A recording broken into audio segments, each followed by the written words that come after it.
Hi అందరికీ. నిన్న Sunday కదా, ఫిష్ పుల్స్ అయితే ప్రిపేర్ చేశాను. ఒక 2 మినిట్స్ టైం ఇవ్వండి, ఈ యమ్మీ ఫిష్ గురించి అయితే మీకు చెప్పేస్తాను. చాలా బాగా వచ్చింది టేస్ట్. ఒకసారి అయితే తప్పకుండా ట్రై చేసి చూడండి, ఎలా వచ్చిందో కమెంట్ చేసేయండి. నేనైతే రాగి సంగట్లోకి తిన్నాను, మస్తుంది టేస్ట్ అయితే. అండ్ మీ రైస్లోకి తిన్నా చాలా బాగుంటుంది. నిన్న మార్నింగ్ మేము మార్కెట్కి వెళ్ళాము 10 o'clockకి అట్లా. ఇలా లైవ్ ఫిష్ ఉంటుంది ఆ టైంలో. సో ఒక లైవ్ ఫిష్ని అయితే సెలెక్ట్ చేసుకుని, దీని వెయిట్ వచ్చేసి కిలో 400 పడింది. కాస్ట్ 220 వరకు అయ్యింది. తర్వాత దీన్ని అక్కడే నీట్గా క్లీన్ చేయించుకుని ముక్కలుగా కట్ చేసుకుని ఇంటికి తీసుకొచ్చి శుభ్రంగా వాష్ చేసి పెట్టుకున్నా.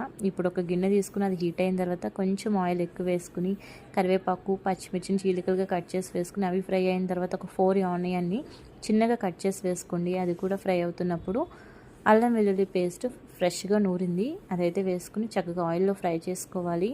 దీంట్లో నేను పసుపు, ఉప్పు వేసి నేను మిక్సీ పడతాను అల్లం వెల్లుల్లి పేస్ట్ని. అది కూడా ఫ్రై అయిపోయిన తర్వాత ఒక 2 టమాటాలు, పండు టమాటాలు ఉంటాయి కదా, అవి మిక్సీ పట్టుకుని ఆ పేస్ట్ కూడా వేసేసుకోవాలి.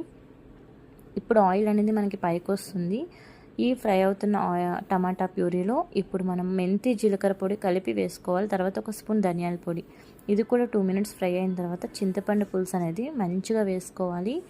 సో కొంచెం చిక్కగా ఉంటే బాగుంటుంది చింతపండు పులుసు. ఇందులో కారం అండ్ ఉప్పు వేసుకుని ఇది కూడా మరుగుతున్నప్పుడు చేపల ముక్కలు అయితే వేసేసుకోవాలి.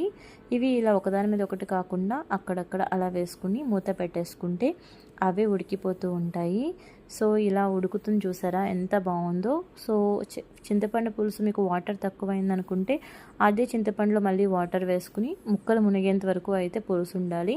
ఇందులో ఒక స్పూన్ గరం మసాలా వేసుకోవాలి, దీంట్లో ప్రిపేర్ చేసిన గరం మసాలా. సో దీన్ని గరిటెతో తిప్పకుండా ఇలా క్లాత్తో అటు ఇటు కూడా తిప్పుతూ ఉండాలి. ఇలా కుతకుతలు ఆడుతున్నప్పుడు కొత్తిమీర జిమ్ముకుంటే ఫిష్ పుల్స్ అనేది రెడీ అయిపోయినట్టే. వీడియో నచ్చితే లైక్ చేయండి, ఛానల్ సబ్స్క్రైబ్ చేసుకోండి. ఉంటాను, బాయ్.